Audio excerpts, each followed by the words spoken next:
चलिए अब आपको सीधा लेकर चलते हैं हरियाणा विधानसभा, जहां पर मुख्यमंत्री मनोहर लाल क्या कुछ कह रहे हैं सुनाते हैं। कुछ काम पहले की घोषणाएं होती हैं, उनको दूसरी गवर्नमेंट आके पूरा करती है। ये अलग बात है कि कुछ गवर्नमेंट्स ऐसी होती हैं बहुत पहले घोषणाएं करती हैं, अपने समय में पूरा कर ही नहीं पाती हैं, तो उसके लिए फिर अगले आने वाली गवर्नमेंट उस पर भी शुरू करती है। मैं तो ये विश्वास दिलाता हूं कि जितने काम पहले छूटे हुए थे उनको हमने अपनी कोशिश पूरी करके उनको पूरा किया, और इस 10 साल में बहुत से नए काम हमने शुरू किए, उसका भी हमने उद्घाटन किया है। आज भी बहुत से काम ऐसे हैं जो नई घोषणाएं हैं, उनको भी आगे हम पूरा करेंगे, ये हमको पूरा विश्वास है। लेकिन इस बजट सत्र में विपक्ष ने भी जिस प्रकार की चर्चा की, उसमें बार बार कुछ जुमले दोहराए गए कि बजट में कुछ नहीं है, कर्ज में डूबा हुआ है, सरकार ने कुछ नहीं किया है, बहुत कुछ ऐसी वैसी बातें की है। इतना ही कहूंगा कि लहजे में कसक और चेहरे पर नकाब लिए फिरते हैं, जिनके खुद के खाते खराब हैं वो मेरा हिसाब लिए फिरते हैं।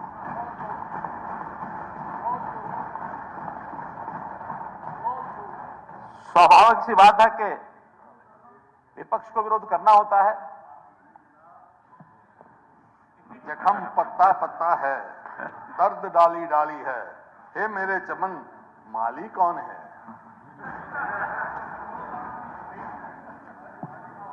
हदों में रहोगे, हदों में रहोगे तो लिहाज देखोगे, पार कर ली तो मिजाज देखोगे।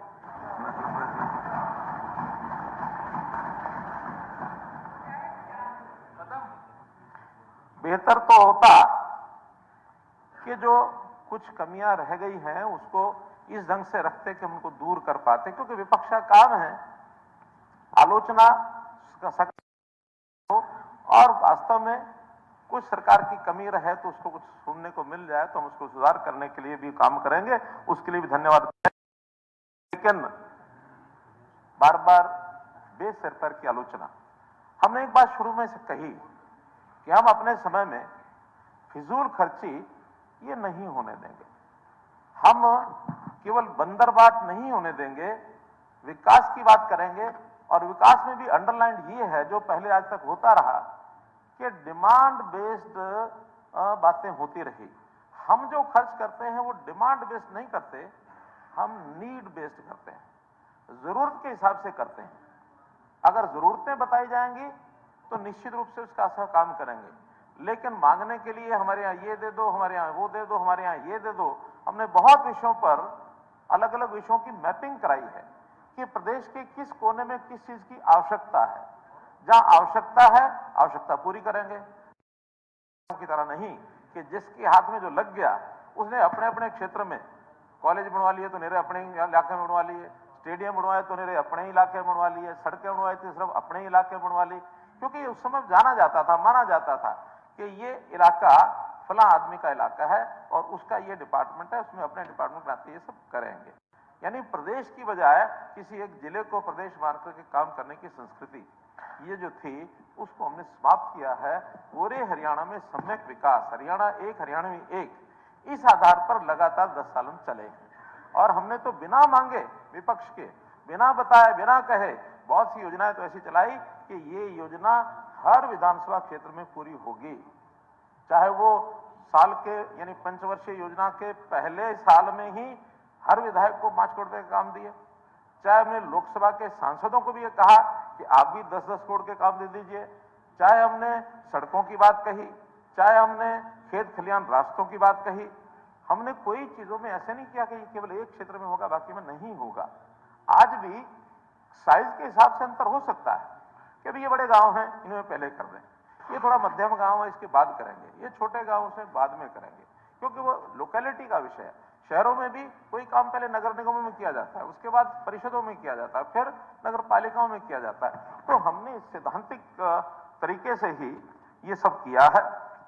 एक बात अभी हमारे मित्र कह रहे थे कि हमने माना था चुनावी साल है और इस बार बजट लोक लुभावना बजट होगा, चुनावी बजट होगा, जनता को ये मिलेगा वो मिलेगा। मैं ये बिल्कुल स्पष्ट करना चाहता हूं कि हमारा बजट वही आवश्यकता के अनुसार होता है। चुनावी बजट के नाते चुनाव में जनता को लुभाने का बजट ना पहले किया ना अब किया, बल्कि मुझे इस बात की खुशी है जो इन्होंने आलोचना की कि हमारी आलोचना रही है कि बड़ा चुनावी जुमला था, ये कोई चुनावी बजट था, क्योंकि आपने इसे माना है और किसी ने भी नहीं कहा है। इस प्रकार का कोई न तो किसी मीडिया में आया है, न किसी विपक्ष ने कहा है, न किसी व्यक्ति ने कहा है। ये तो चुनावी लफाफेबाजी है। हमने चुनाव को ध्यान में रख के नहीं, जनता की आवश्यकता को ध्यान में रख करके बजट किया है। और यदि जनता को विश्वास हो गया कि नहीं, ये सरकार सबका ख्याल रखती है, सबका ध्यान रखती है, तो फिर हमें चुनाव में प्रलोभन देने की आवश्यकता नहीं है। जनता अपने आप निर्णय करेगी कि हमको अगली सरकार कौन सी लानी है। और मैं तो आपको अपना दावा कर चुका हूं कि 2050 तक ये सरकार बीजेपी की रहेगी, ये रहेगी। मित्रों, मेरी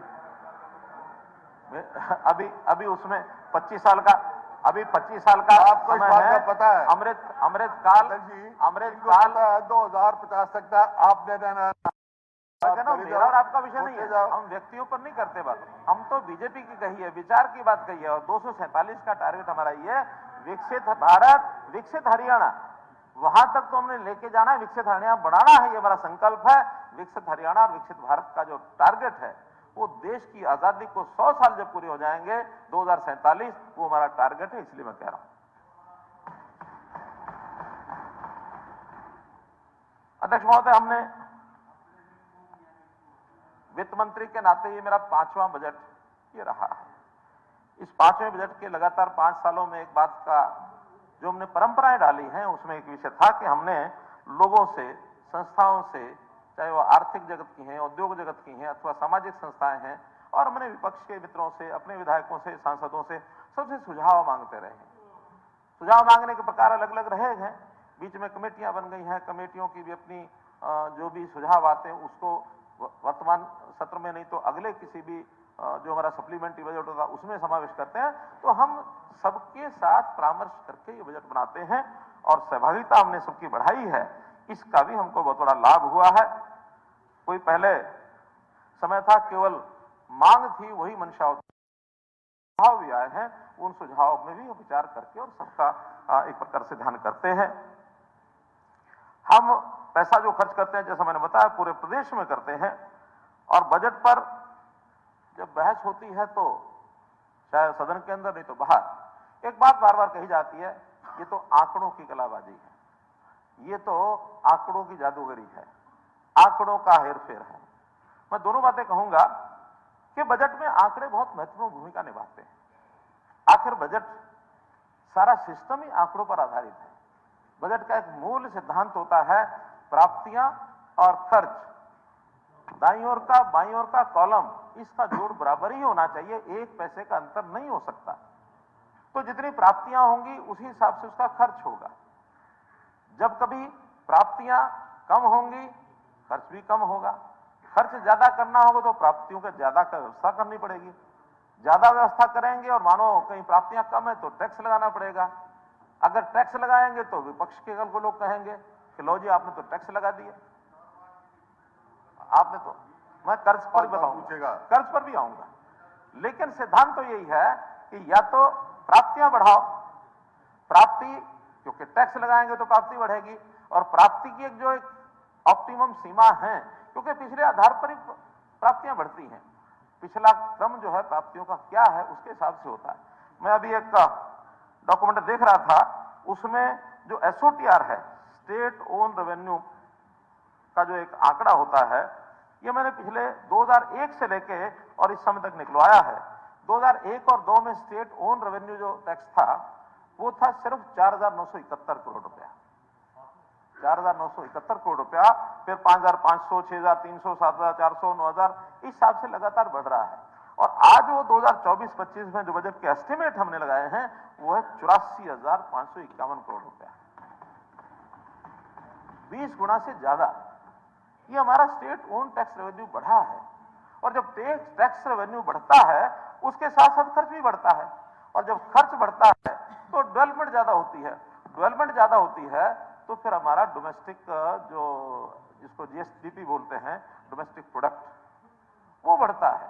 और जब जीएसडीपी बढ़ेगा तो हमारे पास एक स्कोप बनता है कर्ज लेने का, और वो स्कोप जो होता है वो 3% हमारे एफआरबीएम एक्ट में, जो 15वीं फाइनेंस कमीशन है, फाइनेंस कमीशन में ये 3% तो हमारा जो रेट है वो उसका फिक्स है।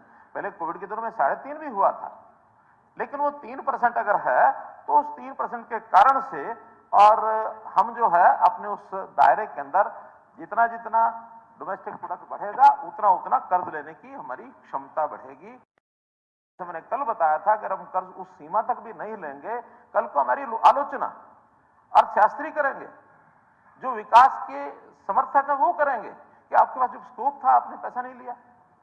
हम अपने समय का पैसा कर्ज हम लेंगे, में और डोमेस्टिक प्रोडक्ट बढ़ेगा तो वो लेंगे। डोमेस्टिक प्रोडक्ट के हिसाब से कर्ज की सीमा होती है, उसको हमने पार नहीं किया है, और ये हमारी एक फिस्कल पैरामीटर है जिसके आधार पर हम इसमें चल रहे हैं। आंकड़ों के विषय में बता रहा था कि सबसे पहले तो हमारा जो इकोनॉमिक ग्रोथ है वो सभी सेक्टर्स का मिला करके जो एनुअल कंपाउंड ग्रोथ है वो 2014-15 से लेकर 2023-24 तक 6.1% रहा है। और ये 6.1% जो ग्रोथ है ये अपने आप में सारी अर्थव्यवस्थाएं देश भर की जितने प्रांतों की उसमें सबसे अच्छी तो नहीं कहूंगा, हो सकता है हमारे से अच्छे प्रांत भी हों, लेकिन बहुत अच्छी ये ग्रोथ हमारी 6.1% है। इसी नाते से अगर हम फिस्कल पैरामीटर की बात करते हैं तो 15वां फाइनेंस कमीशन, उसमें जो एफआरबीएम का जो एक्ट है उसमें 3% का जो मैंने बताया, हमारा 23-24 में भी 2.8% ये हमारा फिस्कल डेफिसिट है, विद इन दैट 3%। और उसके बाद अभी 24-25 में भी इसको हमने प्रोजेक्ट किया है 2.77, it is not near to 3% even, 2.77। हम 0.12% और भी इसमें अगर कर्ज लेना चाहें 2.2 यानी 3 से नीचे 2.77 है, इसको 2.22% और भी लेना चाहें तो हम ले सकते हैं, लेकिन आवश्यकता पड़ने पर अगर जो हमारा बाद में सप्लीमेंट्री बजट आता है, हमारी आवश्यकताएं होंगी तो उस समय भी लेंगे। इसलिए इस भ्रम में हमको किसी को नहीं डालना चाहिए कि हम कोई बहुत गलत काम कर रहे हैं। हमने तो ये कहा कि ओवरऑल जो डेट स्टॉक है उसकी जो लिमिट है 33.1% है, जिसको हमने 26%, क्योंकि बीच में वैसे ही व्यवधान के लिए नहीं है, नहीं इसमें रेवेन्यू डेफिसिट 0% हो तब आप सारी लिमिट अवेल कर सकते हैं एफआरबीएम एक्ट के मुताबिक। Where your revenue deficit is not 0, it is 1.7%। आप लोन तो की बात करते हैं, पर ये भी बताइए ना कि रेवेन्यू डेफिसिट को पूरा, और सेंट्रल गवर्नमेंट से आपको ग्रांट भी आ रही है रेवेन्यू डेफिसिट पूरे करने के लिए, फिर भी नहीं करते। मैं आपको बताता हूं पूरा। आप देखिए रेवेन्यू डेफिसिट में ग्रांट आती है, ये बात ठीक है, लेकिन जब हम इफेक्टिव रेवेन्यू डेफिसिट बात, इफेक्टिव रेवेन्यू डेफिसिट वो होता है जिसमें ग्रांट निकाल करके और इस डेफिसिट को जोड़ा जाता है। तो जब ग्रांट निकाल दें, आपकी बात मान ली ग्रांट के कारण से रेवेन्यू डेफिसिट हमारा जो है वो ज्यादा है, ग्रांट निकाल करके आप एक बार ग्रांट को मत मानो, इफेक्टिव रेवेन्यू डेफिसिट वो इस समय आपके सब वर्षों से 2014-15 में जब बजट आप लोगों ने प्रस्तुत किया था 14-15 का, उसमें इफेक्टिव रेवेन्यू डेफिसिट था 1.90, और आज पिछले 2 साल का जो रिवाइज एस्टिमेट 23-24 का है उसमें 0.65% है, और वर्तमान का एस्टिमेटेड है 0.9%। और मैं विश्वास दिलाता हूं जब ये फाइनल आंकड़े आ जाएंगे 1 से नीचे ही रहेगा, तो हम रेवेन्यू डेफिसिट में, इफेक्टिव रेवेन्यू डेफिसिट में लगातार सुधार कर रहे हैं। ये बात ठीक है, ये 0 आना चाहिए, ये अपेक्षा है, लेकिन एक साथ नहीं आ सकता। एक साथ लाने में फिर हमें कहीं ना कहीं विकास की दर को रोकना पड़ेगा। तो इसलिए हम 1.90 से अगर 0.65 पिछले परसेंट और इस बार 0.9% पर अगर हैं तो हम 1 से नीचे आए हैं। हम कोशिश करेंगे धीरे धीरे इसको और भी कम करें। का काम पैसा रहेगा आपके 17,000 करोड़ आपका डेफिसिट है। नहीं, मैं परसेंटेज देखिए, अगर आप एब्सोल्यूट वैल्यू करेंगे, एब्सोल्यूट वैल्यू तो लगातार बढ़ेगी क्योंकि हमारा जीएसडीपी बढ़ रहा है, और जीएसडीपी जब बढ़ता है तो उसके 3% के हिसाब से होता है। अगर परसेंटेज में कोई दिक्कत आती है, अगर आप लोगों को शिक्षा शास्त्री के नाते विचार करना हो तो आपको परसेंटेज में ही करना चाहिए। अब मान लो हम अगर बहुत आगे बढ़ गए हैं डेवलपमेंट में तो कर्ज भी ज्यादा आएगा, इनकम हमारी बढ़ गई, रेवेन्यू हमारा बढ़ गया तो कर्ज भी ज्यादा होगा। हम कर्ज को रोक नहीं सकते वहां। और फिर जिस प्रकार के ज्यादा नहीं, एक दो बातें मैं जरूर उदाहरण के तौर पर रखूंगा। जीएसडीपी का मैंने बताया कि जीएसडीपी 2014-15 में 4,37,000 करोड़ थी, जो अब 2023-24 में 10,95,000 है, 2.5 गुना ज्यादा। और ये आंकड़े हमारे नहीं होते हैं, अध्यक्ष ये GSDP reserve bank of India के आप जीएसडीपी देखो ना, आंकड़े देख लो आप। 2005 में कितनी थी? 1,08,000 करोड़, और 2014 में कितनी पहुंची? 4 लाख। तो कितना हो गया? 5 टाइम। और आपके टाइम में 4 लाख से 10 पहुंची है, 10 लाख। तो 2.5 गुना बढ़ी ना। हमारे पीरियड में तो बढ़ी 5 गुना, आपके पीरियड में बढ़ी 2.5 गुना। मैं इसका जवाब देखो ना, मैं इसका जवाब वो देखो आप। देखिए, हरियाणा जब आजाद हुआ, हरियाणा आजाद का, हरियाणा जब बना, हरियाणा जब नहीं मैं बताता हूं, हरियाणा जब बना आजाद, वो गलती से निकल गया, शब्द वापस लेता हूं। हरियाणा जब बना, देश की आजादी के समय की बात निकल जाती है, लेकिन हरियाणा जब बना 1966 में, तो हम तो जीरो से शुरू हुए थे। और जब जीरो से शुरू हुए थे तो स्टार्टिंग में स्कोप बहुत अच्छा होता है बढ़ने का। जितना जितना जितना जितना आगे समय बीतता है, उतना उतना उसमें स्क्वीज लगता है। इसलिए आपका वो जो शुरू का 10 साल का बता रहे हैं, 2001 से लेकर के और 2014 तक, चलो 5 से 14 तक, उसमें पीरियड की आपकी गवर्नमेंट है ना, उतने पीरियड की बता रहा हूं मैं। उसमें स्कोप बहुत था। आज धीरे धीरे बता रहा हूं मैं, 2001 का नहीं। उस समय महंगाई की दर जिस स्पीड से बढ़ती थी, आज वो महंगाई की दर स्पीड से नहीं बढ़ रही। और ये प्रदेश में जितना महंगाई की दर बढ़ेगी देश में, प्रदेश में, उसका जो एक आंकड़ा होता है, वो होता है ये सैलरी के ऊपर का डीए से हम अनुमान लगा सकते हैं। पिछले 10 वर्षों में 2006 से 16, कोई जो एम्प्लॉइज का हिसाब जानते होंगे उनको मालूम है कि 10 साल में डीए का रेट कितना बढ़ा था? लगभग 125% के आसपास, एकदम एग्जैक्ट नहीं पता, 100% से ज्यादा था। अभी 2016 के बाद 2024, कितने साल हो गए? 7 साल हो गए। 7 साल में अभी बढ़ा है 48%। अगर 3% का और भी हम बढ़ा लें तो बहुत होगा, तो 60%, 62%, 65%, 70% एट द मोस्ट। लेकिन पिछले 10 साल में डीए कितना बढ़ा? 125%। अब जितना महंगाई बढ़ती है, उतना ही आपके जीएसडीपी का रेट यानी आंकड़ा भी बढ़ता है। तो ये सीधा सीधा किसी भी चीज के कॉस्ट के ऊपर निर्भर करता है कि उसकी कॉस्ट कितनी बढ़ी है। तो इसलिए अगर आप उस आंकड़े पर जाएंगे तो बहुत ही एक भयानक दृश्य खड़ा होगा। कुल मिलाकर अध्यक्ष महोदय, हम लोगों ने अपने बजट को आगे बढ़ाने के लिए हमारा जो मूल फोकस है, वो फोकस है कि हर परिवार का मुखिया पाई पाई को परिवार के भलाई के लिए लगाता है। हमारा 1,89,000 करोड़ रुपया है। हम परिवार की भलाई के लिए पाई पाई का हिसाब ठीक रखते हैं और उसकी प्रायोरिटीज तय करते हैं। हमने प्रायोरिटीज, जैसे कल बजट भाषण में मैंने कहा था, 4 अक्षरों का एक शब्द बनाया था, ज्ञान। गरीब, युवा, अन्नदाता और नारी, सब बता रहे हैं, हम भी बता रहे हैं। आज जिस प्रकार से इस प्रदेश के अंदर जिन हर वर्ग की हम सहयोग और सहायता कर रहे हैं, उससे हमारा हर वर्ग वो संतुष्ट है, कहीं कोई दिक्कत नहीं है। और उसमें भी हर एक वर्ग में मूल भावना है कि अंत्योदय को पहले रखा जाए। अंतिम व्यक्ति, अंतिम परिवार का व्यक्ति, यानी परिवार या समाज का जो अंतिम इकाई पर व्यक्ति, उसको गरीब कह सकते हैं, उसका भलाई पहले हमने की है। बहुत विषय है कि आपने एससी की बात नहीं की, बीसी की बात नहीं की। हम कहते हैं एससी और बीसी, अगर इसका आंकड़ा उठाकर देख लिया जाए, हमारा जो पैरामीटर है बीपीएल का, उस पैरामीटर में सबसे ज्यादा अगर कोई वर्ग आता है तो एससी बीसी ही आएगा। जब कभी ये 1,20,000 रुपए का पैरामीटर पिछली सरकारों के समय था, जिसको एससीसीसी डाटा, इसके हिसाब से उसको आंका गया था, उसमें 15 लाख परिवार थे हरियाणा में। फिर बाद में जब ये शुरू हुआ, कौन सा स्वास्थ्य की योजना, आयुष्मान शुरू हुआ, तो उनको आयुष्मान कार्ड बनाने के लिए और उनको बुलाया गया या उनको ढूंढा गया 9.5 लाख परिवार हमको मिल रहा है। 5 लाख परिवार तो उस श्रेणी में मिले ही नहीं, ढूंढने से भी नहीं मिले। अर्थात वो एससीसी डाटा का किन लोगों को उसमें रखा होगा।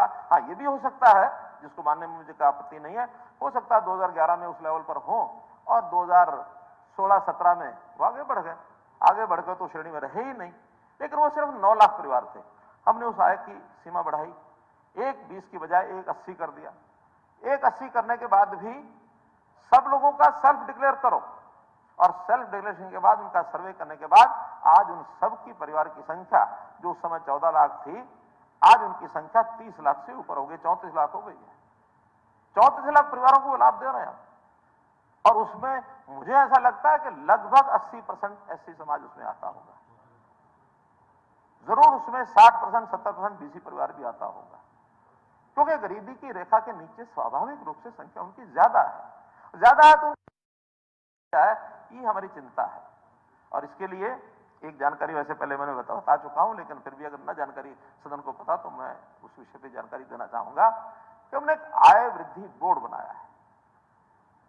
आय वृद्धि बोर्ड मतलब इस पीपीवी डाटा के आधार पर जो लोएस्ट इनकम ग्रुप के लोग हैं उनकी आय को कैसे बढ़ाया जाए। ये शौक नहीं है कि कैसे उनको बीपीएल के कवर में संख्या बढ़ाई जाए और कैसे सरकारी मदद के सहारे उनको हमेशा के लिए मजबूर होना पड़े उस सहायता को लेने के लिए। आखिर इनकम बढ़ेगी तो उस नाते से उनका स्वाभाविक अपने पैरों पर खड़े होने के लिए उनको एक अवसर मिलेगा। उसके लिए हमने कितनी योजनाएं बनाई, स्किलिंग की योजनाएं, उसके लिए हमने मुख्यमंत्री अंत्योदय परिवार उत्थान योजना की योजनाएं बनाई। उसमें हमने आयुष्मान तो हमारी एक सेवा है, लेकिन उनको सहायता सहयोग करने के लिए हमने एचकेएम के माध्यम से गरीब आदमी को नौकरी पहले मिले। हमने जो स्वाभाविक योजना है स्टाफ सिलेक्शन कमीशन के माध्यम से उनको भी, जिसके परिवार में एक भी नौकरी नहीं उसको 5 अंक अलग मिले। सारी भर्तियों में आधे लोग ऐसे हैं जो उन 5% के अंक को लेकर के आगे बढ़ते हैं। बात है कि उसके पीछे भी कुछ लोग पड़ गए हैं कि नहीं इसको कैसे फिल किया जाए। जो मैं उस दिन कह रहा था कि ये एक भर्ती रोको गैंग बना है जो इन्हीं विषयों को लेकर के और कोर्ट में पहुंच जाता है कि हमारा जी हक मारा गया, 5 अंक अलग क्यों दिए जा रहे हैं, इनको 2.5 अंक अलग क्यों दिए जा रहे हैं। हमारा फोकस पूरा है पूरी सरकार के इस सारे एक्सचेकर के ऊपर, सारे साधनों के ऊपर। पहला अगर अधिकार है तो गरीब का है, पहला अधिकार गरीब का है। उस गरीब को उसको उत्थान के लिए हम सब कुछ करेंगे, योजनाएं सब बनेंगे। और अंत्योदय के नाते से एक हमारा फोकस है कि अंत्योदय यानी हमारी एक हमारी सैद्धांतिक, एक हमारी कल्पना नहीं, हमारी एक जिसको कन्विक्शन है। उस कन्विक्शन को लेकर के पंडित दीनदयाल जी ने कहा था कि समाज का अंतिम खड़े व्यक्ति को, समाज का अंतिम परिवार, या अगर आबादी के हिसाब से तो जो गांव पिछड़े हैं, दूर हैं, उनको लेके आगे चलेंगे तो देश का, समाज का भला होगा। मेरा तो उसमें एक ही कहना, कबीर जी का दोहा है, एक साधे सब सधे, सब साधे सब सींचे मूल को, फले फूले अघाए, फले फूले अघाए। हम अंत्योदय की एक साधना करते हैं कि अंत्योदय की इस लक्ष्य को प्राप्त करने के लिए अगर हम इस विषय पर आगे बढ़ेंगे तो पूरा समाज सुखी होगा। आप फिर नो हंगर पे 18% क्यों खर्च कर रहे हैं और गरीबी उन्मूलन पे सिर्फ 8% क्यों खर्च करते हैं? क्या 18%? नो हंगर 18%, 30,000 करोड़ रुपए खर्च कर रहे हैं और वहां पर सिर्फ पॉवर्टी एबोलिशन के लिए सिर्फ 8% पैसे खर्च कर रहे हैं। क्यों? आप तो कह रहे हैं कि हम उनकी उम्र सब कुछ बढ़ाएंगे, हम नहीं चाहते कि बीपीएल ज्यादा रहे, सब कुछ करेंगे, तो why you are spending more amount of no hunger? देखिए, एक केंद्र सरकार की योजना है कि जिसमें अनाज मुफ्त दिया जाए, बीपीएल को अनाज मुफ्त दिया जाए, और उस मुफ्त अनाज के आते से ये पैसा नो हंगर, हालांकि हंगर नहीं है लेकिन एक योजना है, उस योजना में 5 किलो अनाज हर परिवार को मुफ्त दिया जाए, उसमें वो पैसा खर्च होना ही होना है। नहीं, उसको तो 1 किलो ही फ्री, वो भी फ्री कर दिया, लेकिन उस अनाज का पैसा तो देना ही पड़ेगा ना। आखिर अनाज प्रोक्योरमेंट की जाती है, सारा कुछ होता है। नहीं, लेकिन संख्या बढ़ गई है ना। आखिर उस समय तो इनके पीडीएस की, अब एकदम आंकड़ा मेरे पास नहीं, लेकिन पीडीएस की संख्या उतनी नहीं थी। शायद 26-27 लाख परिवारों को ये मुफ्त का अनाज उस समय मिलता था, मुफ्त नहीं यानी 1 रुपया 2 रुपया, और वो परिवार मुझे लगता है 36-37 लाख से ऊपर हो गए हैं। इसलिए जितनी संख्या बढ़ेगी, अब उसमें हंगर का विषय नहीं है, लेकिन एक योजना स्कीम है तो उसको दिया जाता है ताकि वो लोग भी अपनी आय को बढ़ा करके अपने परिवारों को आगे बढ़ाएं। हमने तो जो एक पहले कभी एक नारा कहा जाता था कि आदमी की आवश्यकता रोटी, कपड़ा और मकान, ये आवश्यकता मूलभूत आवश्यकताएं होती थी। कल हमारे असीम जी ने जोड़ा कि इसके अंदर दो शब्द और जोड़ दिए जाए, पढ़ाई और दवाई। रोटी, कपड़ा, मकान, पढ़ाई और दवाई। हमने तो इससे पहले ही कह दिया है कि रोटी, कपड़ा और मकान, शिक्षा, स्वास्थ्य और सम्मान। सम्मान भी परिवारों में बहुत जरूरी है, और उस सम्मान के नाते अगर किसी गरीब व्यक्ति को, असहाय व्यक्ति को अगर सरकार लाभ लेने का अवसर न मिले तो समझो उसका अपमान है। आज हमने हर व्यक्ति को यह कह दिया कि खिड़की पर आओ, या खिड़की पर नहीं भी आओ तो सरकार आपके घर जाएगी। उसको सुविधापूर्वक सारी योजनाओं का लाभ मिल जाए। पहले क्या होता था, दबंगई तरीके से जो राज चलता था कि पहली बात तो योजनाओं का जानकारी उनको नहीं मिलती थी, अखबार में आ गई, अखबार में आने के बाद खत्म। उसके बाद अगर वो पहुंच भी जाए खिड़की पर तो उनको धक्के मार के बाहर निकालते थे। पहुंच गया खिड़की पर, वहां स्टाफ सिस्टम ऐसा था, एक भी कोई नुक्ता। मैं तो यही कहूंगा, जब तक जन जागरण नहीं होगा, जब तक आप कहना बंद नहीं करोगे, मैं इसको बार बार कहूंगा इसको। मैं तो कह रहा हूं, अब वो स्थितियां नहीं हैं कि जिसमें से किसी को परेशानी होती हो। सरकार की योजनाओं का लाभ प्रोएक्टिव होकर के उनके घर पहुंचेगा। इसलिए उस गरीब की जो सहायता ये हम कर रहे हैं, और मैंने तो उसके आगे भी और बातें जोड़ी हैं कि हमारी सरकार 7S सिस्टम से काम करेगी, 7 स्टार सिस्टम, जिसमें शिक्षा, स्वास्थ्य, सुरक्षा, स्वावलंबन, स्वाभिमान, सेवा और सुशासन। सुशासन का बहुत बड़ा फैक्टर है, जिसमें से व्यक्ति के जीवन को किस प्रकार से सुगम और सरल करें, ये हमारा अगला फोकस है। तो इस नाते से आज चाहे वो बीमारी हो, चाहे वो अकाल व्यक्ति की मृत्यु हो जाए, ये लापरवाही से 3 लाख बच्चों की छात्रवृत्ति अटकी। अनुसूचित जाति के 1.25 लाख बच्चों का डाटा लटक गई। पिछड़ा वर्ग के 92,000 बच्चों की अपडेट डाटा ना होने की वजह से ये सरकारी आंकड़े यहाँ पर आए हैं। और मुख्यमंत्री जी पिछली बार भी कहा था, पोस्ट मैट्रिक स्कॉलरशिप जो है पहले शेड्यूल कास्ट डिपार्टमेंट देता था तो फिर भी मिल रही थी, अब अलग अलग विभाग खुद डिसबर्स कर रहे हैं। इसमें कुछ ना कुछ ऑनलाइन की कमी होने की वजह से बहुत सारे बच्चों की पोस्ट मैट्रिक स्कॉलरशिप नहीं आ रही और वो हायर एजुकेशन छोड़कर चले गए हैं। ठीक कह रही हैं बहन जी। हमारे देखिए, जब ये सिस्टम नए होते हैं उसमें कहीं ना कहीं बाधाएं आती हैं। आपको पता होगा कि नहीं, आपको पता है कि जो स्कॉलरशिप स्कीम थी, इसमें एक बहुत बड़ा, एक हरियाणा का ही नहीं, कुछ प्रदेशों के सबके मिला करके और कई तरह के शायद 38-40 करोड़ रुपए का एक हो गया था, क्या उसमें बंगलिंग हो गई थी। उसके बाद उस सिस्टम को ये किया गया कि पहले तो उसको अपना एक डोमिसाइल देना पड़ेगा, उसका जो वेरिफिकेशन है, चाहे उसके आधार कार्ड का है, उसके फोन नंबर का है, परिवार पहचान पत्र का है, वो होगा तो उसको डिस्बर्स होगा। पहले यह डिस्बर्समेंट अलग अलग जगह से होती थी, अब उनका सब जगह एक परिवार पहचान पत्र के माध्यम से उसको लिया जाता है।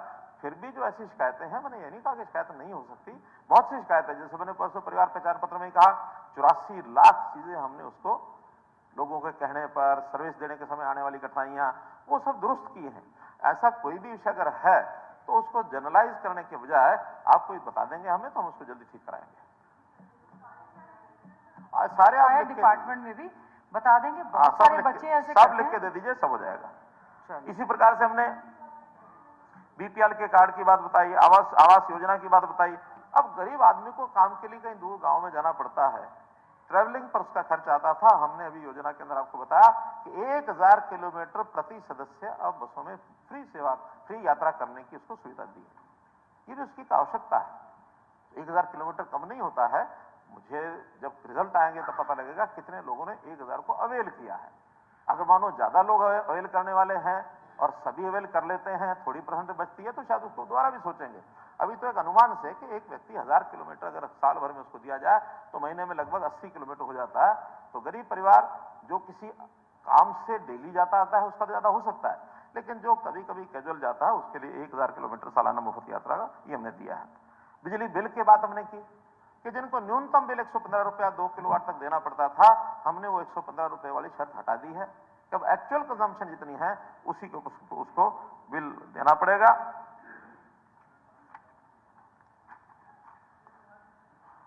कुल मिलाकर देखिए, धरातल पर हम सबको देखना है।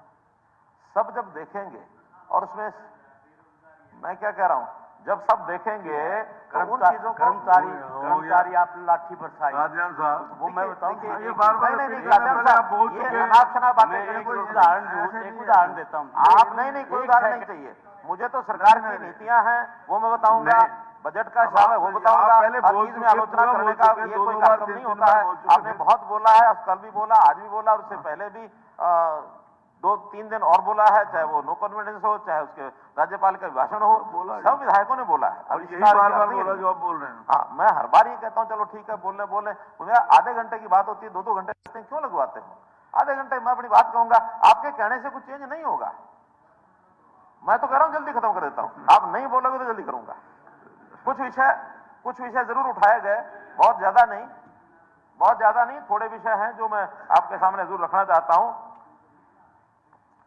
देखिए, बार बार जो बोलने से कोई बड़ा नहीं बनता आदमी, कद बड़ा नहीं होता है, एड़ियां उठाने से ऊंचाइयां तो हासिल होती हैं सर झुकाने से। इंफ्रास्ट्रक्चर के नाते से बहुत सी बातें कही गई, लेकिन एक नई बात आई थी, वो आरआरटीएस की, शायद नीरज जी ने उठाई या किसी ने उठाई, ध्यान नहीं है। लेकिन आरआरटीएस में मेरा इतना ही कहना है कि 2 लाइनें हमारे यहां से निकल सराय काले खां दिल्ली से शुरू होती हैं, और एक पानीपत तक है, और एक धारवाड़ा होकर के और आगे राजस्थान के किसी स्थान तक पहुंचती है। उसमें हमारी ओर से कहीं कोई कठिनाई नहीं है। हमने सारा पैसा जो है, नहीं शाहजहांपुर, पहले से ही शाहजहांपुर तक है।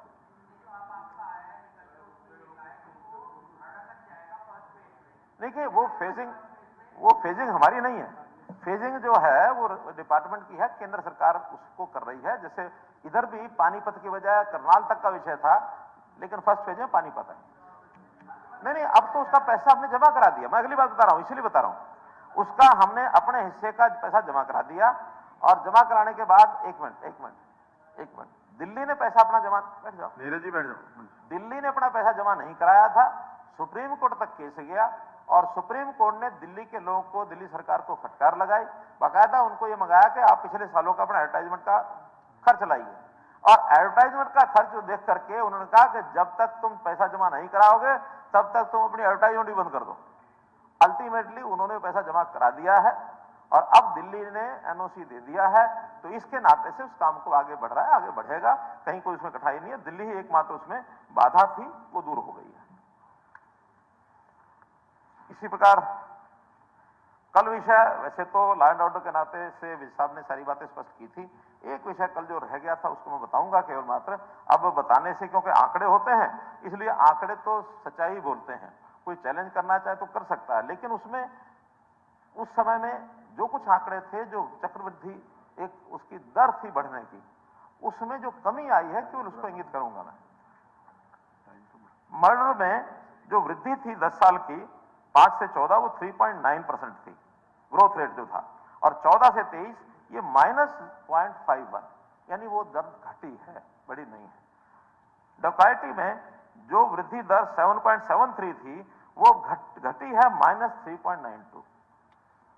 रॉबरी में जो दर 9.38 थी, वो घटी है 3.23 पर आ गई है। 6 अंक उसके घटे हैं ग्रोथ रेट में। स्नैचिंग में जो वृद्धि दर 10.86 थी, वो 4.53 आ गई है। मैं ये नहीं कहता कि ये बिल्कुल खत्म हो गए अपराध, लेकिन आखिर दर घटना भी अपने आप में एक इंडिकेटर होता है। देखिए, वो रैंकिंग का विषय कल आपने मुझे दिया है, मैं उसको ऑथेंटिकेटेडली देखूंगा, क्योंकि वो तो केवल टाइप करके आपने अपने साइन करके दिया है। I will have to check from the report itself. हाँ, उसको चेक करेंगे, मैं उसको बताऊंगा आपको। वो आप क्योंकि एनसीआर की रिपोर्ट का कागज होता तो मैं शायद उसको मानता, वो चूंकि टाइप किया हुआ एक कागज आपका हस्ताक्षर किया हुआ है, मुझे उसको चेक करने का एक समय तो चाहिए ना।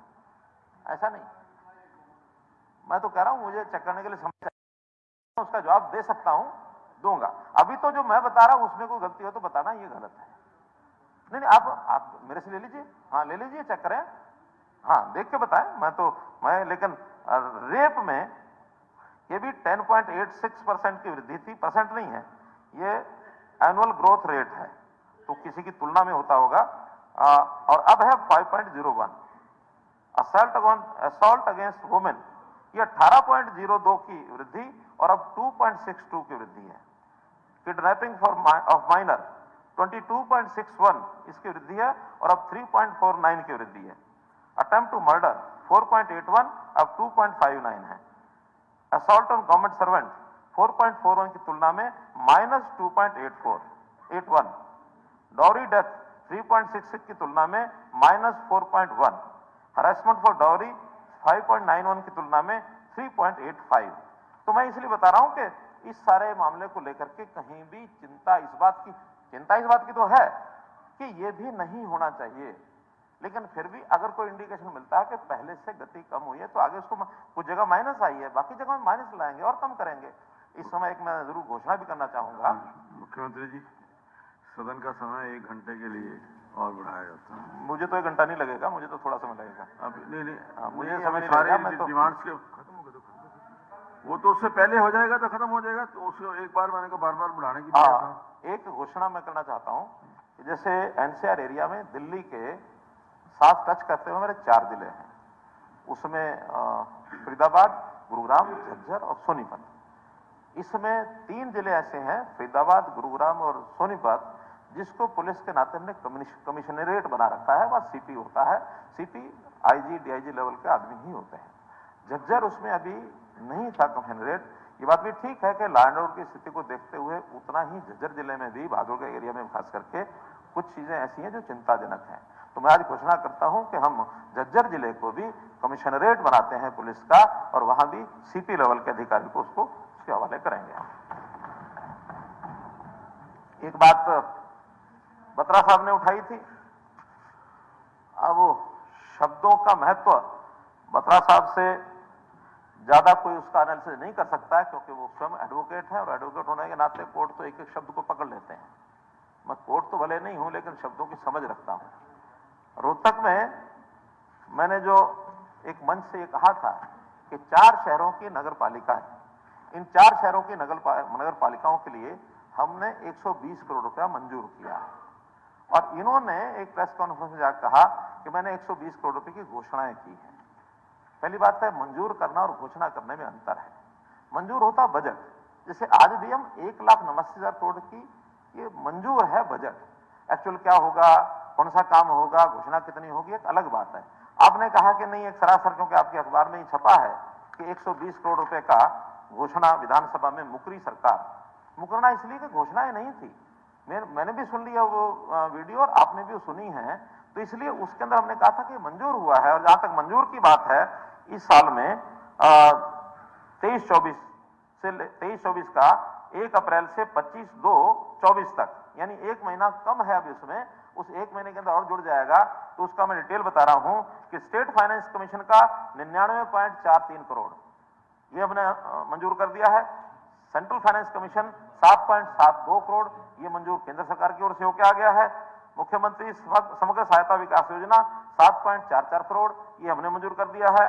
दीनदयाल उपाध्याय सेवा बस्ती उत्थान योजना में 3.45 करोड़ ये हमने मंजूर कर दिया है।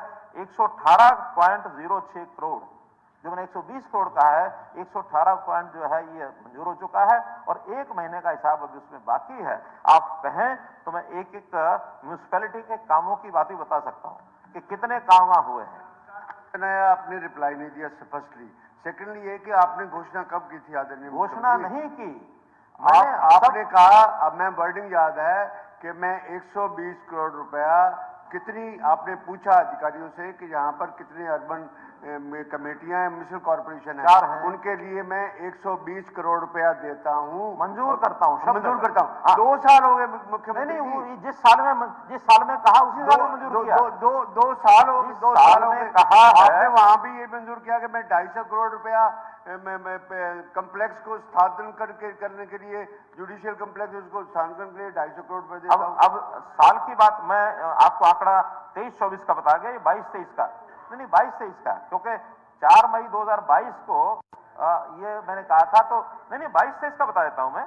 22-23 में भी एसएफसी 90 करोड़, सीएफसी 22 करोड़, शहरी विकास योजना 12 करोड़, दीनदयाल उपाध्याय 1.77 करोड़, कुल 126.62 करोड़, 120 की जगह 126 करोड़। तो ऐसा नहीं है, कुल मिला के जब हम कहीं बोलते हैं तो शब्दों को ध्यान करें। मेरी वो घोषणाएं नहीं थी, घोषणा होती है प्रोजेक्ट को लेके कि ये एक प्रोजेक्ट है, इसकी मैं घोषणा करता हूं। जब कुल मिला के मंजूरी में तो मैं झज्जर में भी कह के आया था कि 25-25 करोड़ रुपया सबको आएगा, 100 करोड़ रुपया सबको मंजूर होगा। अब वो इसका अर्थ ये नहीं कि 100 करोड़ की कोई एक एक योजना की घोषणा हुई है बजट के नहीं।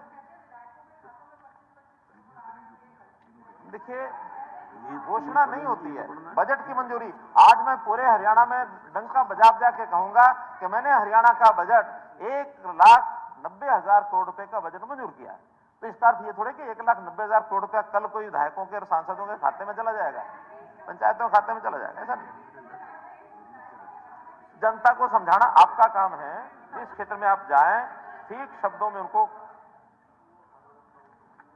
देखिए। आप अपने समय में ये सब करते रहे, और जब करते रहे हैं तो सलीका अपना अपना होता है। आपका अपना सलीका, हमारा अपना सलीका। सवाल ये नहीं रफ्तार किसकी कितनी है, सवाल है कि सलीके से कौन चलता है।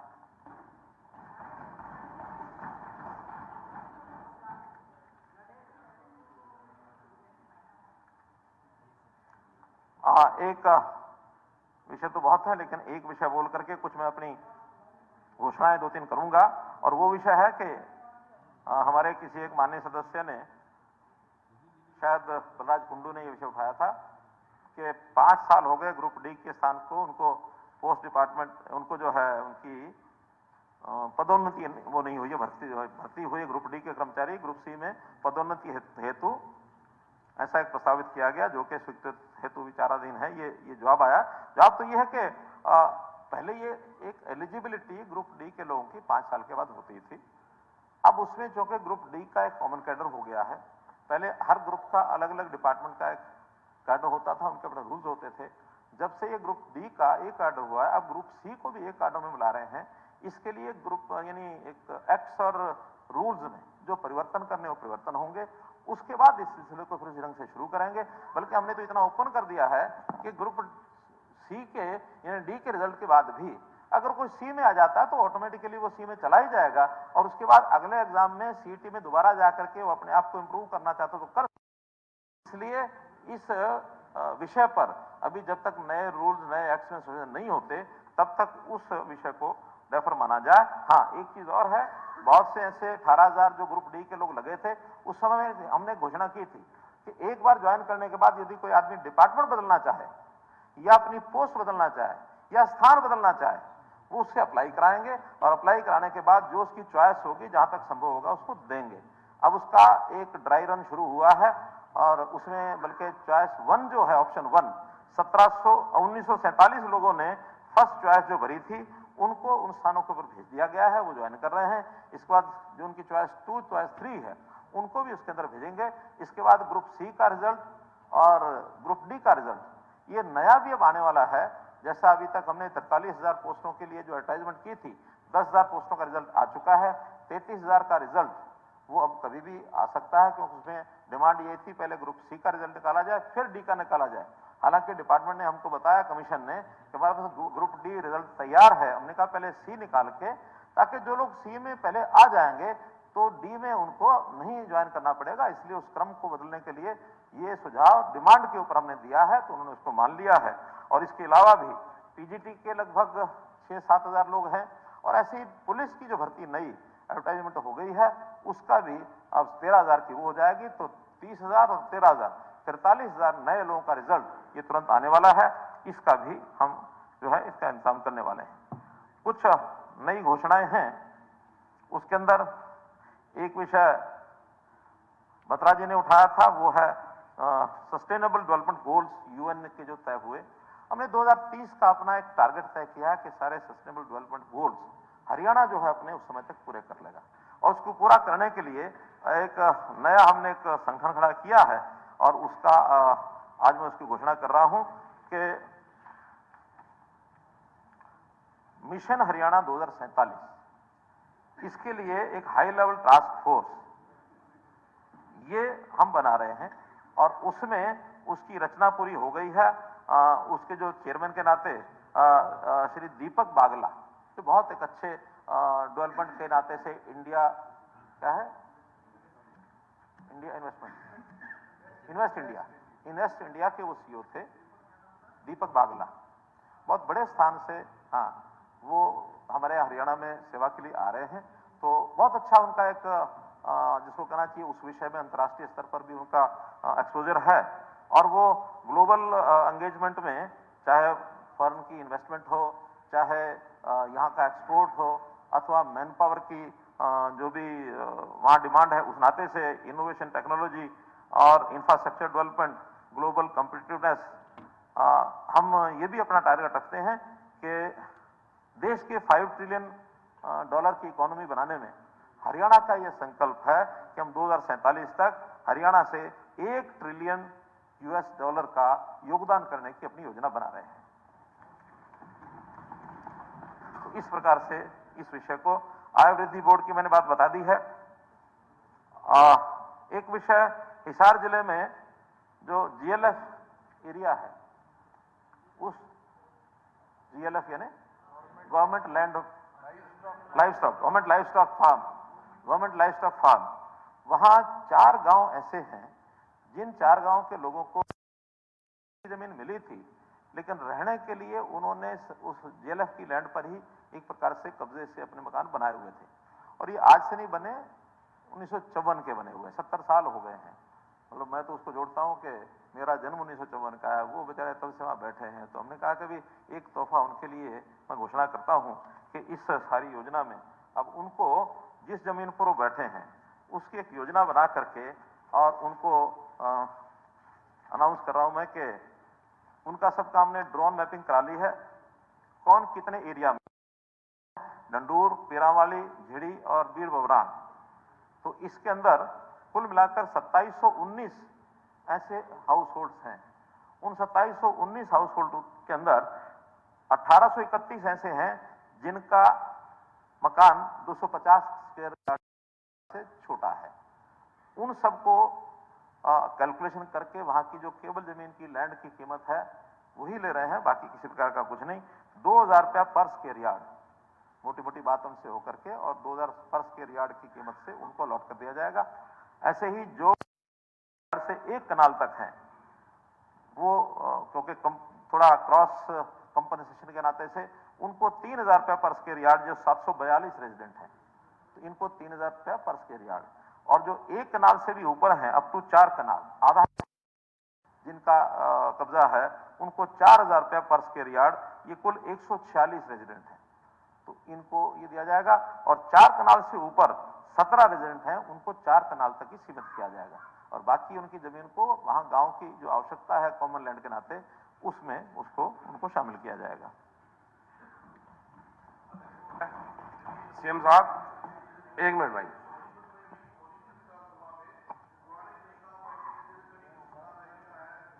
और देवनगर है, कई कॉलोनियां हैं जिनमें 70 साल नहीं बल्कि 100 साल तक से भी पहले के लोग बैठे हुए हैं और अभी तक उनको मालिकाना हक नहीं मिला है। तो मेरी आपसे निवेदन है कि सोनीपत विधानसभा के लोगों के लिए भी जो 60 साल या 70 साल से बैठे थे उनके लिए भी अच्छा, ये 2 दिन पहले अनाउंसमेंट हो चुकी है, अगर उसमें कवर होती होंगी तो जरूर कर देंगे। अब उसका प्रकार देखना पड़ेगा। 2 दिन पहले हमने जो शहर के अंदर भी इस प्रकार के अर्बन लोकल बॉडीज की जमीन पर बैठे हैं उनको वो उसी हिसाब से उसको अलॉट किया जाएगा। हाँ, यदि अर्बन लोकल बॉडीज की जमीन नहीं है, किसी और डिपार्टमेंट की है तो उस डिपार्टमेंट से बात करके तब करेंगे। सीएम महोदय 1 मिनट प्रदीप जी। डिपार्टमेंट ने कहा कि कलेक्टर रेट पे उनको मालिकाना हक दिया जाए। अगर कलेक्टर रेट के उनके पास पैसे होते हैं तो वो खुद ही ना खरीद लें जी, और लगातार वो रेंट दे रहे हैं। अलग से विचार करेंगे, क्योंकि जब कब्जा किया हुआ है तो कब्जे करने वाले को कम से कम उस रेट के ऊपर जमीन का मालिकाना हक मिल जाए, बहुत बड़ी बात है। हाँ, जिन्होंने पहले लीज पर ली हुई थी या जिनके पास पट्टे के वो थे डॉक्यूमेंट थे उनको हमने रियायत भी दी है, लेकिन ये जो कि पट्टे वाले नहीं हैं, केवल कब्जे वाले हैं, कब्जे वाला तो कल को कोई ऑर्डर कर देगा तो उनको तोड़ करके खाली कराने की बात भी आ सकती है। इसलिए इस विषय पर ऐसे मेरे लोकायुक्त में केस चला हुआ है, वो जमुना में उनकी देखिए, जमीन कट गई हमारी थी। सरकार का एक मोटो है जी विवादों का समाधान। जी किसी प्रकार के कोई विवाद हो, आप ला करके एक बार देंगे तो ये अकेले यहाँ घोषणा नहीं की जा सकती, इसको डिपार्टमेंट। नहीं, मैं वही कह रहा हूँ जो आपके संज्ञान में आप आपने दे दें। टूटने से रुकवाया था, लिख उनको करके लिख के दूंगा मैं। आप लिख करके दें, एक एक विषय पर चर्चा नहीं होगी, आप लिख के दें। कहा सारे डाटा वगैरह दिए, और मैं सिर्फ 2 डाटा के बारे में ऑनरेबल स्पीकर साहब के थ्रू कहूंगा कि 1/1/19 से 31 से 24 तक molestation with the girls and womens 10,595 cases. 10,000 मैंने जो आंकड़े बताए हैं नहीं, आंकड़े आपके दिए हुए, मैं तो उसको आपके आंकड़े हैं, मेरे तो आंकड़े जो नहीं बताए हैं वो मैंने मान लिए हैं। सर रेप के केसेस में 2 ही मैंने दूंगा, बताया, बाकी मर्डर छोड़ दोनों समय के मैंने बताए हैं और के दोनों समय में बताए हैं। सर रेप के केसेस 1/11/19 से 31/1/2024 तक देखिए 6800। आप बत्रा जी देखिए, मैंने आंकड़े तुलनात्मक बताए हैं और वो अब भी बताया मैंने, वो अब के भी बताए हैं, उसमें भी बताया मैंने। तो ग्रोथ रेट बताया कि ग्रोथ रेट उसमें हमारे समय का कम हुआ है, आपके समय का ज्यादा था।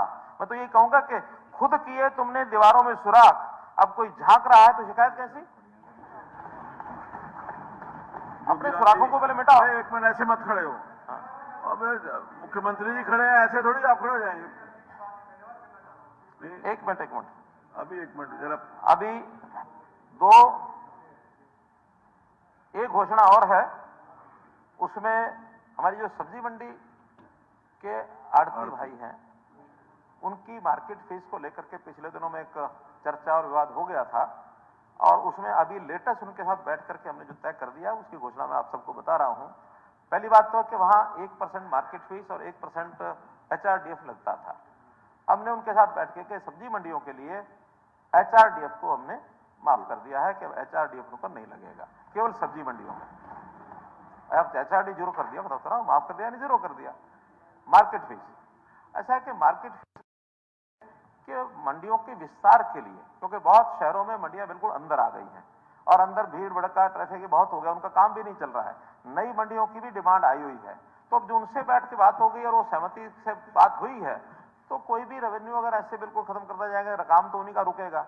आखिर कोई काम आगे बढ़ाने के लिए सहमति बनानी पड़ती है, उनसे सहमति बन गई हमारी, और उस सहमति में जो मार्केट फीस है उसको लमसम रूप में लिया जाएगा, और लमसम में पिछले 2 साल का 23 और ये 23-24 2 साल का जितना एक्चुअल मार्केट फीस उनकी है उसकी एवरेज के हिसाब से हर एक से लिया जाएगा। वो अकाउंट हमारे पास है, एवरेज जो है, अब उनके दुकान पर इंस्पेक्टर नहीं जाएगा कोई, जो एवरेज होगी वो उनसे इस साल ले लिया जाएगा। और इसी प्रकार यदि फिर भी कोई कहता है कि मैं एवरेज के हिसाब से नहीं देता, मैं तो 1% के हिसाब से ही दूंगा, वो ऑप्शन उसको दी है। ठीक है, आप 1% अगर कहना चाहते हो तो 1% के हिसाब से अपना सेल परचेज करिए, और जैसे असेसमेंट होती है वो असेसमेंट के नाते से उसको वो दे दिया जाएगा। 2 चर्चाएं मैंने बजट भाषण में की थी, हालांकि घोषणाएं पुरानी है फिर भी चर्चा की थी, इसलिए चर्चा के नाते केवल साझा कर रहा हूं बात कि हमने एक साझा बाजार की घोषणा की थी। तो 23 फरवरी को ये मैंने घोषणा की थी, 24 को ही एक स्थान पर यानी करनाल में 15 है, ये 12 है, जो भी कुछ है, लेकिन साझा बाजार की वो दुकानें कोटा कैबिन बना करके और अलॉट भी कर दी हैं, और उससे बहुत प्रसन्नता उन लोगों में है। और बाजार के अंदर उस प्रकार के, इसी प्रकार जो हमारा पशुपालन विभाग में पशु एम्बुलेंस और मोबाइल हॉस्पिटल की जो बात की थी, उसके अंदर 70 नई मोबाइल वैन चलाने की बात थी। वो भी हमारे महेंद्रगढ़ में पशु मेला लगा था, वहां हमने 70 मोबाइल मंगा करके और मोबाइल वैन उनको भी रवाना किया है। उसका नंबर 1962 1962 नंबर जो उसकी कॉल है उसके ऊपर करने से एम्बुलेंस जो है हर एक किसान को देगी। मित्रों, माननीय अध्यक्ष महोदय, हमारे इस सेशन में कुल मिलाकर के इस बजट के बारे में बहुत सी चिंताएं की गई, बहुत सी व्यक्त की गई। सब गलत होती है ऐसा नहीं है, जो ठीक सुझाव और ठीक बातें कही गई हैं सरकार उनका 100% उनके ऊपर ध्यान करके जितना ज्यादा संभव उसको पूरा करने की कोशिश करेगी। और मैं निवेदन करता हूं आपके माध्यम से सदन को कि इस बजट को, इनकी जो मांग है, इसको पारित किया जाए सर्वसम्मति से, ताकि अगले वर्ष का बजट जो है पारित होकर के हम इस काम को ठीक से आगे बढ़ा पाएं।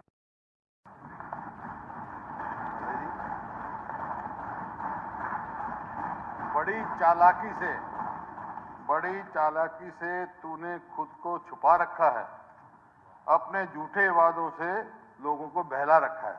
झूठी बात है सब।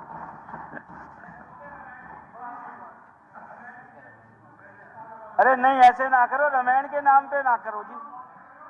ना रामायण की बात सुनने दो, रामायण की तो सुन लो साहब, शेरो शायरी सुन रहे हो।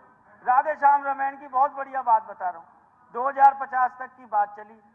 जो चढ़ा आकाश पे एक दिन गिरा है गार में, सच बता किसका रहा है बल सदा संसार में। महोदय, जल्दी जागना हमेशा अच्छा होता है, जल्दी जागना हमेशा अच्छा होता है, फिर चाहे वो नींद से हो, अहम से हो या फिर वहम से हो।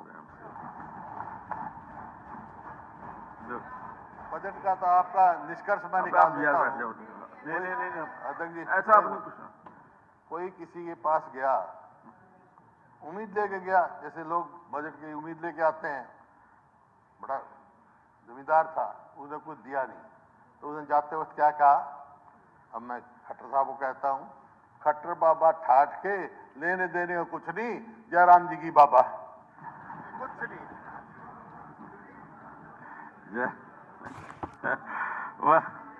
माने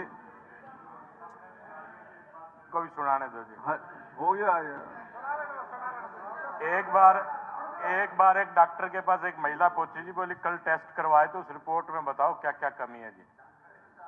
तो डॉक्टर ने कहा जी इसमें तो विटामिन ई की कमी है, विटामिन डी की कमी है, विटामिन बी की कमी है, जिंक की कमी है और आपका एचबी की कमी है, सारी कमी है। बोले डॉक्टर इतनी कमी तो आज तक मेरी सास ने नहीं निकाली जितनी तेने निकाल दी। ये जितना बजट है जी लोगों को बहुत पसंद आया हरियाणा के, लेकिन विपक्ष को ये हजम नहीं हो रहा जी, और सारा का सारा हरियाणा यही कह रहा है जी कि बजट बहुत बढ़िया है। समापन मुझे करना है, समापन मुझे करना है। एक बार एक नदी में एक नाव में सवार होकर कुछ लोग जा रहे थे, तो उनमें से जितने भी सवारियां थी, एक कोने में एक व्यक्ति बैठ करके उस नदी में सुराख करने लग गया। और जैसे उन्होंने सुराख नाव में नहीं, पिछली बार नहीं सुनाया, सुराख किया और सुराख करने के बाद जब तो जो नाविक उसको लगा क्या आवाज आ रही है। बैठे व्यक्ति को कहा कि जाओ देखो ये क्या आवाज आ रही है। तो उसने जाके देखा तो एक व्यक्ति नाव में सुराख कर रहा है। जाड़ के बताया दौड़ के नाविक को कि नाविक साहब एक व्यक्ति पीछे बैठा सुराख कर रहा है। तो वो अपना सहायक नाविक को दे करके नाव और पीछे आया खुद की, क्या कर रहे हो, पानी जो है वो निकल जाएगा तो बहुत नुकसान हो जाएगा। बोले तुम्हें क्या, मैं सुराख कर रहा हूं, मेरी जगह पर पानी निकलेगा, तुझे क्या? कि नहीं तेरी जगह नहीं निकलेगा, तुम जितने सारे ग्रुप के लोग हो ना सारे डूब मरोगे, इसलिए इन कांग्रेसियों को पता नहीं कौन कहां सुराख कर रहा हो। आहों से सोजे इश्क मिटाया न जाएगा, आहों से सोजे इश्क मिटाया न जाएगा, फूलों से ये चिराग, फूकों से ये चिराग बुझाया न जाएगा। कुछ कश्तियां डूबी हैं अपने सुराखों की वजह से भी, यूं हर बार इल्जाम तूफानों पर लगाया न जाएगा। धन्यवाद जी। वर्ष 2024-25 के लिए बजट अनुमानों की अनुदानों की मांगों पर चर्चा तथा मतदान। माननीय सदस्यगण, वर्ष 2024-25 के लिए बजट अनुदानों की मांगों पर चर्चा तथा मतदान होगा। माननीय सदस्यगण, श्री भारत भूषण बत्रा विधायक ने डिमांड्स नंबर 4, 10, 13, 14, 17, 19 व 20 पर, श्री मामन खान विधायक ने डिमांड्स नंबर 4, 12, 13, 14, 17 व 19 पर, श्री आफ्ताब अहमद विधायक ने डिमांड्स नंबर 10, 12, 13, 14, 17 व 20 पर, श्री जगबीर सिंह मलिक विधायक ने डिमांड्स नंबर 12, 13, 14, 17 व 20 पर तथा श्री मेवा सिंह विधायक ने डिमांड्स नंबर 13, 14 व 17 पर कटौती प्रस्ताव दिए हैं। इन सदस्यों से अनुरोध है कि वे उन्हीं डिमांड्स पर अपनी बात रखें जिन पर उन्होंने कटौती प्रस्ताव दिए हैं।